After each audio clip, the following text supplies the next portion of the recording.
బుచ్చిరెడ్డిపాలెం మండలం పెనుబలి గ్రామంలో టీడీపీ నాయకులు విలేకరుల సమావేశం నిర్వహించారు.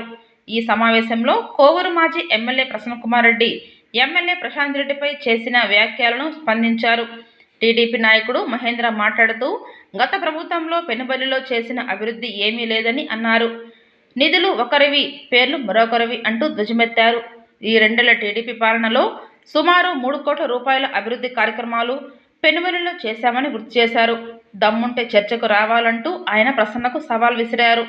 రాజకీయాలలో పెద్ద హోదాలో ఉన్న మీరు వ్యక్తిగత దూషణకు దిగటం సరికాదని ఎద్దేవా చేశారు. రాజకీయ విమర్శలకు ఎప్పుడైనా ఎక్కడైనా సిద్ధమని, గత ప్రభుత్వంలో మీరేం అభివృద్ధి చేశారో తీసుకుని ముందుకు వస్తే ఈ 2 ఏళ్లలో మా ఎమ్మెల్యే చేసిన అభివృద్ధిని ముందు పెట్టేందుకు సిద్ధంగా ఉన్నామన్నారు. గత ప్రభుత్వంలో జరిగింది అభివృద్ధి కాదు, అవినీతి అంటూ మీడియాకు వివరించారు. ఈ కార్యక్రమంలో పెనుబలి గ్రామస్థాయి నాయకులు, కార్యకర్తలు తదితరులు పాల్గొన్నారు. నా పేరు ఉప్పల మహేంద్ర, మాది పెనుబలి గ్రామం. ఈరోజు మన పాత్రికేయ సమావేశం మా పెనుబలి గ్రామంలో ఏర్పాటు చేయడం యొక్క ముఖ్య ఉద్దేశం ఏంటంటే, నిన్నటి రోజున మాజీ ఎమ్మెల్యే గారు శ్రీ నల్లపరెడ్డి ప్రసన్నకుమార్ రెడ్డి గారు పెనుబలి గ్రామంలో జరిగినటువంటి అభివృద్ధి పనుల మీద ఇదిగో ఈ అభివృద్ధి పనులు మేము చేశామని మాట్లాడుతూ మా గౌరవ శాసనసభ్యులైనటువంటి శ్రీమతి వేమిరెడ్డి ప్రశాంతి రెడ్డి గారిని ఆమె యొక్క వ్యక్తిగత జీవితం గురించి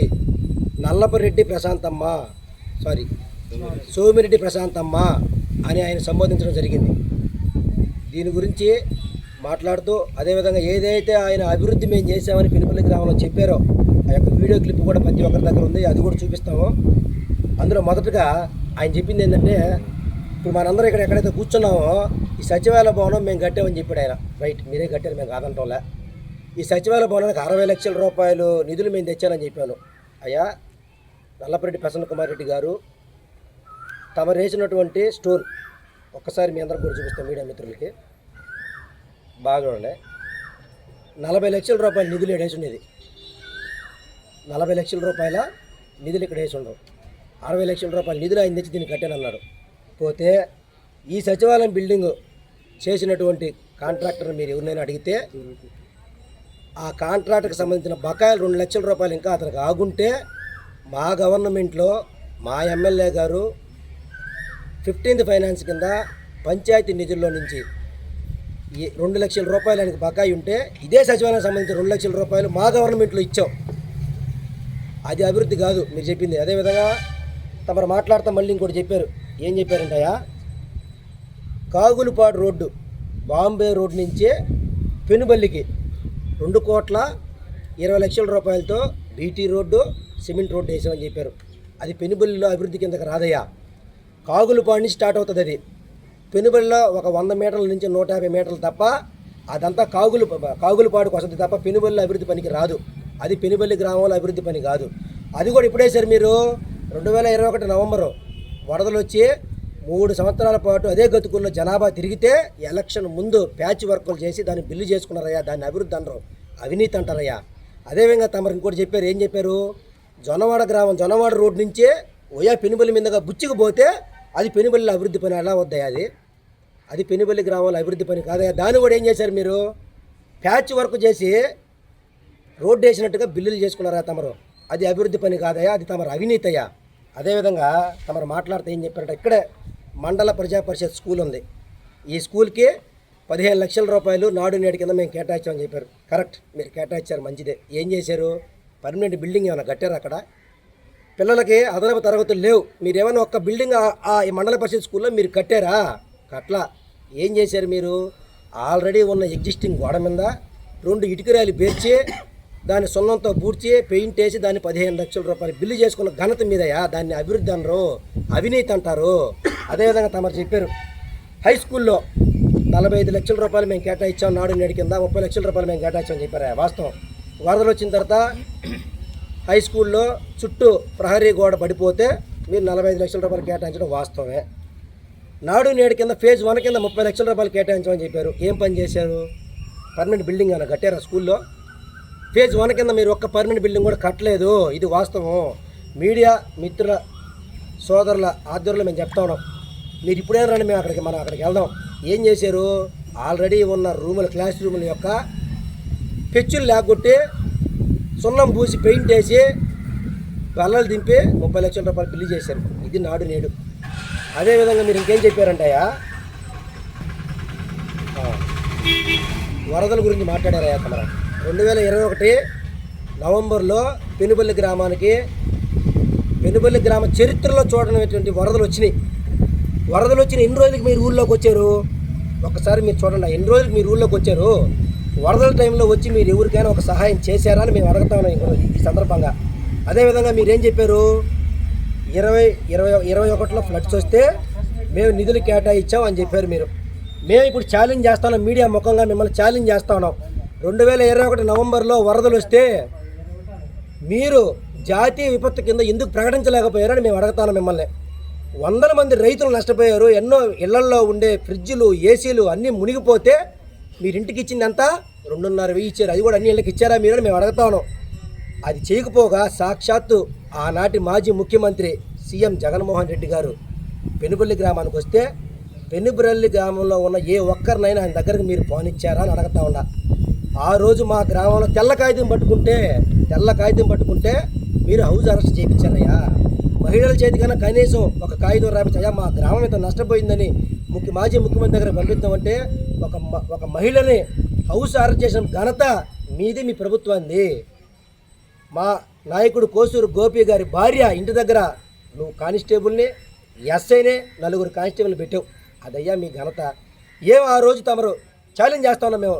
2021 ఫ్లడ్స్ వచ్చినప్పుడు మాజీ ముఖ్యమంత్రి జగన్మోహన్ రెడ్డి గారు మన ఊళ్ళోకి వచ్చినప్పుడు మీరు ఎంత శాంక్షన్ చేయించారు? రైతులు ఎంతో నష్టపోయారు, వాళ్ళకి మీరు ఎంత నష్టపరిహారం ఇప్పించారు?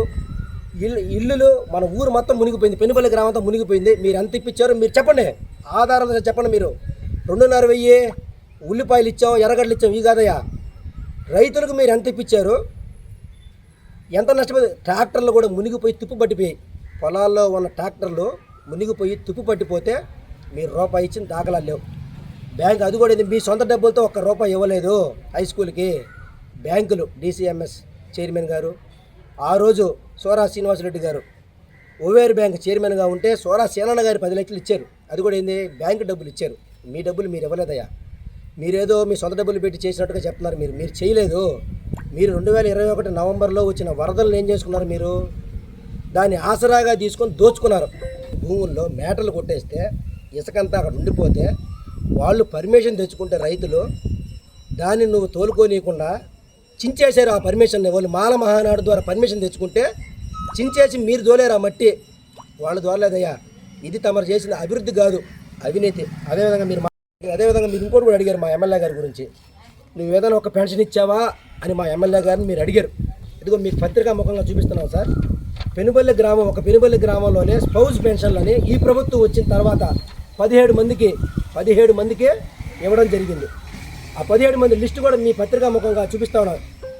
అయ్యా మాజీ ఎమ్మెల్యే గారు ఒక్కసారి చూడండి సార్. 17 మందికి అంటే మా గ్రామంలోనే 17 మందికి ఇవ్వడం జరిగింది. ఇదే విధంగా ఈ నియోజకవర్గంలో ఎంతమంది కొంచెం వచ్చి ఉంటుందో మీ ఇష్టం, ఒకసారి మీరు ఆలోచించండి. 2021 నుంచి 2022 మధ్య చనిపోయినటువంటి మీకు కావాలంటే ఇక్కడ కూడా ఇచ్చినారన్న. ఇది నుంచి ఇప్పటి వరకు మరణించి ఉన్నచో అటువంటి వారికి ఈ స్పోర్ట్స్ పెన్షన్ ఇచ్చారన్న.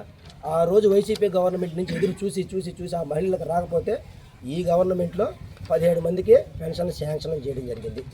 ఇంకోండి, రెండోది కూడా ఓపెన్ ఛాలెంజ్ చేస్తా ఉన్నాం. మీరు మా గ్రామంలోకి వస్తే పత్రికా ముఖంగా పాత్రికేయులు అందరూ పెట్టుకోం కూడా మా ఎమ్మెల్యే గారు ఏం అభివృద్ధి చేసిందో చూపించడానికి మేము సిద్ధం. మా ఎమ్మెల్యే గారు ఈ గ్రామంలో ఏమి అభివృద్ధి పనులు చేశారో మీలాగా మేము ఎక్కడో బుచ్చిలో కూర్చొని మాట్లాడటంలో మీరు ఏ సచివాలయం ఉందని మీరు చెప్పారో అదే సచివాలయం ముందు కూర్చొని మాట్లాడుతున్నాం. మా గ్రామంలో అభివృద్ధి చేసింది వేమిరెడ్డి ప్రశాంత్ రెడ్డి గారు. అవి ఏం చేసిందో మీకు కళ్ళ కట్టినట్టుగా చూపిస్తాం. మా పెనుబల్లి గ్రామంలో తిప్ప మీద వాటర్ ట్యాంక్ ఉన్న దృశ్యం అన్న చూడండి అన్న ఒకసారి. ఈ వాటర్ ట్యాంక్ని గత వైసీపీ ప్రభుత్వంలో కూల్చారు. దేనికోసం కూల్చారంటే జగనన్న లేఅవుట్ తిప్ప మీద వేశారు. రండి మీరు ఎవరైనా, ఒక ఇల్లు ఈరోజు గట్ల అక్కడ నిరుపయోగంగా పడి ఉన్నాయి. అట్లాంటి దగ్గర ఆల్రెడీ ఉపయోగంలో ఉన్నటువంటి వాటర్ ట్యాంకులు వాళ్ళు కూలిస్తే ఈరోజు మా ఎమ్మెల్యే గారు వచ్చిన తర్వాత 30 లక్షల రూపాయలు మా ఎమ్మెల్యే గారు తెచ్చి ఈరోజు వాటర్ ట్యాంక్ పూర్తి చేస్తున్నాం. ఇంకొక 10-15 రోజుల్లో వాటర్ ట్యాంక్ పూర్తయ్యి మా గ్రామంలో వాటర్ ట్యాంక్ ద్వారా నీళ్ళు ఇవ్వబోతున్నాం. ఇదే ఎమ్మెల్యే గారు, ఇదే మాజీ ఎమ్మెల్యే గారు, ఇదే అభివృద్ధి అంటే. దీన్ని అభివృద్ధి అంటారు. ఇది మా ఎమ్మెల్యే గారు చేసి చూపిస్తున్నారు. మీ ప్రభుత్వంలో అట్లా మా ఊర్లో విలేజ్ హెల్త్ క్లినిక్ ఆ డాక్టరు, ఏఎన్ఎం గారు, నర్సులు ఉండడానికి రూమ్ లేకపోతే ఇదే ఎలిమెంటరీ స్కూల్లో మీ ప్రభుత్వంలో మీరు జియో నెంబర్ 73 తెచ్చి 1, 2, 3 తరగతులను కూడా హై స్కూల్కి మీరు విలీనం చేస్తే ఈ గవర్నమెంట్ వచ్చిన తర్వాత దాన్ని రద్దు చేసి 1, 2, 3, 4, 5 తరగతులని ఒకే దగ్గర ఏర్పాటు, అంటే ఒక తరగతికి ఒకే టీచర్ని పెట్టింది ఘనత ఈ ప్రభుత్వాన్ని. ఆ రోజు కనీసం హాస్పిటల్ ఉండేదానికి రూమ్ లేకపోతే ఈ రూమ్లో పెట్టినారన్నా. ఈ రోజు కూడా వాళ్ళకు రూమ్ లేదు. ఈ రోజు మా ఎమ్మెల్యే గారు వచ్చిన తర్వాత 36 లక్షలు రాసుకోండి, 36 లక్షల రూపాయలతో విలేజ్ హెల్త్ క్లినిక్ శాంక్షన్ చేసి ఇదిగో దాని పరిస్థితి. ఇంకొక నెల, 1 నెలలో దీన్ని పూర్తి చేసి హెల్త్ క్లినిక్ ఒక సిబ్బందిని దీంట్లో పెడతామన్నా. ఇది కూడా అభివృద్ధి, ఇదే అభివృద్ధి అంటే మీరు చూడండి అన్న. తర్వాత ప్రధానమైనటువంటిదన్నా ఇరిగేషన్ పంట కాలువలకు నీళ్ళు ఇచ్చేటువంటి షట్టర్ గేట్లన్నా. ఇది వాటి పరిస్థితి. షట్టర్ గేట్ల పరిస్థితి 6 సార్లు నేను ఎమ్మెల్యేని చెప్పుకున్నటువంటి ఎమ్మెల్యే గారు, మాజీ ఎమ్మెల్యే గారు, ఇదే పరిస్థితి. మా ఎమ్మెల్యే గారు వచ్చిన తర్వాత మీరు చూసుకోండి, నేను పత్రికాముఖంగా ఛాలెంజ్, మీరు వస్తానన్నా సరే సార్ రండి, మేము చూపిస్తాం. ప్రతి షట్టర్ గేట్ ఈ విధంగా మార్చాం. కొత్త షట్టర్ గేట్లు మా పెనుగొల్లి గ్రామంలో, మెనగల్ల గ్రామంలో, జోనవాడ దగ్గర షట్టర్ గేట్లు మార్చిన ఘనత మా ఎమ్మెల్యే గారిది. సార్ దీన్ని అభివృద్ధి అంటారు సార్. ఇదొకటి. మీరు హరిజన వాళ్ళలో మొదటి వీధన డ్రైనేజీ వాటర్ ఇళ్ళ ముందుకు వచ్చి ఇళ్ళ ముందు ఆ డ్రైనేజీ వాటర్ తొక్కుకుంటా పోతూ తగులు పడుతూ ఉంటే మా ఎమ్మెల్యే గారు వచ్చిన తర్వాత అమ్మ ఈ విధంగా మా దళితులు ఇబ్బంది పడుతూ ఉన్నారని చెప్పిన తర్వాత దాదాపు మా గ్రామంలో మీకు అన్నీ చూపిస్తా వరుసగా. ఇది అరుంధతివాడ చివరి వీధి. రెండోది మాతమ్మ వీధి అన్న, మాతమ్మ గుడి వీధి. మాతమ్మ గుడి వీధి ఏర్పడి 30-40 సంవత్సరాలు. ఆ గుడి దగ్గర కనీసం గుడికి పోవాలంటే చవిటి కాలంలో నీళ్లు తొక్కుకుంటూ ఆ గుడికి పోయి దేవస్థానం పోయేవారు. ఈరోజు మా ఎమ్మెల్యే గారు వచ్చిన తర్వాత అదే దేవస్థానం వద్ద డ్రైనేజ్ కట్టాం. ఈరోజు ఎంత వాన పడ్డా నీళ్ళు నిలబడవు. అదేవిధంగా గిరిజన కాలనీ, మిక్స్డ్ గిరిజన కాలనీ అన్న. మిక్స్డ్ గిరిజన కాలనీలో ముస్లింస్ ఇల్లులు అందరి ఇల్లు మిక్స్డ్ గిరిజన కాలనీలో గిరిజనులు అందరూ ఉంటే వాళ్ళ ఇళ్ళ మధ్య మురుగునీరు పోయి ఇంకొక ఇంటి మీదకి పోయి తొగులు పెట్టి కొట్టుకుంటుంటే ఈరోజు మా ఎమ్మెల్యే వస్తే ఇదే డ్రైనేజ్ కాలనీ మిక్స్డ్ కాలనీలో ఉన్న ఎలిమెంటరీ స్కూల్ దగ్గర నుంచి అరుంధతివాడ దగ్గర ఉన్న రోడ్డు వరకు కలపడం జరిగింది. ఈరోజు వాళ్ళు సంతోషంగా ఉన్నారు. ఇదే అభివృద్ధి అంటే అన్న. దీన్ని ఈడ కనీసం నడిచేదానికి మోకాళ్ళలోతు నీళ్ళలో ఉండే చిన్న వర్షం పడ్డా ఆ వీడియోలు కూడా ఉన్నాయి. చిన్న వర్షం పడ్డ మోకాళ్ళలోతు ఇక్కడ వైసీపీ సంబంధించిన నాయకులు ఇళ్ళు ఉన్నాయి, అందరూ ఉండరు. మా ఎమ్మెల్యే గారు వైసీపీ అని చూడాల, టీడీపీ అని చూడాల, బీజేపీ అని చూడాల. అమ్మా మా ఊరు వాళ్ళు ఇబ్బంది పడుతున్నారంటే ఇది మేము వేసిన రోడ్డు అన్న. కొత్తగా 10 లక్షల రూపాయలతో రోడ్డు వేసాం, మళ్ళీ 15 లక్షల రూపాయలతో అక్కడ డ్రైన్ ఏర్పాటు చేసాం. దీన్ని అభివృద్ధి అంటారన్నా. ఇట్లాంటిది ఏదైనా మీరు చేసుంటే పోయిన 5 సంవత్సరాల కాలం కాదు, మీరు చేసుంటే మీరు దాదాపు 6 సార్లు ఎమ్మెల్యే గారు మీరు చూపించండి, మేము కాదంటోలా. మీరు 5 సంవత్సరాల గురించి మాట్లాడితే దాని గురించే మాట్లాడతాం. దీన్ని అభివృద్ధి అంటారన్నా. దేవస్థానం ఉంది, చాలా ప్రాచుర్యం కలిగినటువంటి దేవస్థానం అన్న. ఆ చెన్నకేశ్వర స్వామి దేవస్థానం దగ్గరికి పైన మా ముస్లిమ్స్ ఏరియా దగ్గర నుంచి ముత్తరాసిపాలెం దగ్గర నుంచి నీళ్లు బురదంతా కొట్టుకొచ్చి ఆ దేవస్థానం దగ్గర ఉండేది, కాళ్ళు తొక్కుకుంటా పోయేవాళ్ళు. ఈరోజు డ్రైన్ ఏర్పాటు చేసాం.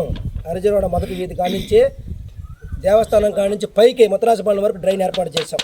దీన్ని అభివృద్ధి అంటారన్న. ఇది ఎన్ని సంవత్సరాల నుంచి ఉందో మీ ఒక్కసారి మీ నాయకులు అడిగినా మీకు చెప్తారన్న. దాదాపు ఊరు ఏర్పడిన కానించి అక్కడ డ్రైన్ లేదన్నా. ఈరోజు ఏర్పాటు చేసాం, మా ఎమ్మెల్యే గారు ఏర్పాటు చేశారు. దీన్ని అభివృద్ధి అంటారన్న. ఎన్నో సంవత్సరాల నుంచి పైన గిరిజన కాలం నుంచి వచ్చి బురద నీరు ఆడుంటే ఇదే మాజీ ఎమ్మెల్యే గారు కూడా ఎన్నోసార్లు కాళ్ళు తిరుగుంటారు. ఆ బురద నీళ్ళు దొక్కుంటాను మీరు పోయి ఉంటారన్న. మా గ్రామంలో ఉండే మేమందరం కూడా ఆ బురద నీళ్ళు దొక్కుంటా పోయేది. ఈరోజు ఆర్ఎన్బి రోడ్లో డ్రైన్ ఏర్పాటు చేస్తే డ్రైనేజ్ కూడా వాటర్ పోతున్నాయి. ఆర్ఎన్బి రోడ్ శుద్ధంగా ఉందన్న. ఇది ఏర్పాటు చేసింది ఎవరు? మా ఎమ్మెల్యే గారు. దీన్ని అభివృద్ధి అంటారన్న. కింద ఉంటారన్న గచ్చు ఇలుకలు కొట్టేసి మొత్తం గచ్చు పోయి ఉంటే ఫ్లోరింగ్ అంతా పోయి ఉంటే అదే ఫ్లోరింగ్ ఇప్పుడు పడిపోతే దీన్ని ఫ్లోరింగ్ మీద పిల్లల్ని పెట్టుంటే మేము మా ఎమ్మెల్యే గారు వచ్చిన కనీసం తలుపులు కూడా లేవు దానికి. ఎమ్మెల్యే గారు వచ్చిన తర్వాత అది మీకు చూపిస్తానన్న, మీకు ప్రూఫ్ కావాల్సి. తలుపులు కూడా లేవు, కనీసం తలుపులు కూడా లేవు. మీ 5 సార్లు ఎమ్మెల్యే తీసేయండి. లాస్ట్ టైం వైసీపీ గవర్నమెంట్లో కూడా మీరు ఎమ్మెల్యే, మీ దృష్టికి రాలేదు ఇది.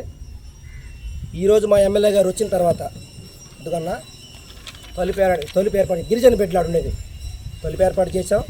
వాళ్ళకి టాయిలెట్ సరిగా లేకపోతే దాన్ని వాడుకోలోకి తెచ్చి రేకులను ఇరిగిపోతే కూడా కొత్త రేకులు ఏర్పాటు చేశాం. అదేవిధంగా వాటర్ ఫెసిలిటీ లేదు, కనీసం మంచినీటి వసతి లేకపోతే పైన ట్యాంక్ పెట్టి ఏర్పాటు చేసి వాళ్ళకి వాటర్ ఫెసిలిటీ కూడా ఏర్పాటు చేశాం. దీన్ని అంటారన్న అభివృద్ధి? ఇట్లాంటిది ఏదన్నా మీరు చేసుంటే ఈ గ్రామంలో చెప్పండి, మేము కాదంటలేదన్నా. అలా కాకుండా మీకు ఎప్పుడు కూడా మీరు ఎక్కడికి పోయినా సరే ఒక డబ్బా రైళ్ళ డబ్బా కొట్టడం తప్పనా? ఒక మహిళ ఈరోజు మీ మీద, మీరు మొన్నటిదాకా వదిన మాయన్న అన్నవాళ్ళే వాళ్ళు, ఈరోజు మీకు ఎదురుగా ఆపోజిట్గా ఒక పార్టీలో రాజకీయంగా ఉన్నారని వ్యక్తిగత విమర్శలు చేస్తారా మీరు? వ్యక్తిగత విమర్శ చేయకుండా ఒక్కటి చెప్పండి మీరు మా ఎమ్మెల్యే గారి మీద. ఒక వ్యక్తిగత విమర్శ చేయకుండా ఇదిగో పలానా అవినీతి నువ్వు చేసావని మీరు నిరూపించగలరని మేము అడుగుతా ఉన్నాం.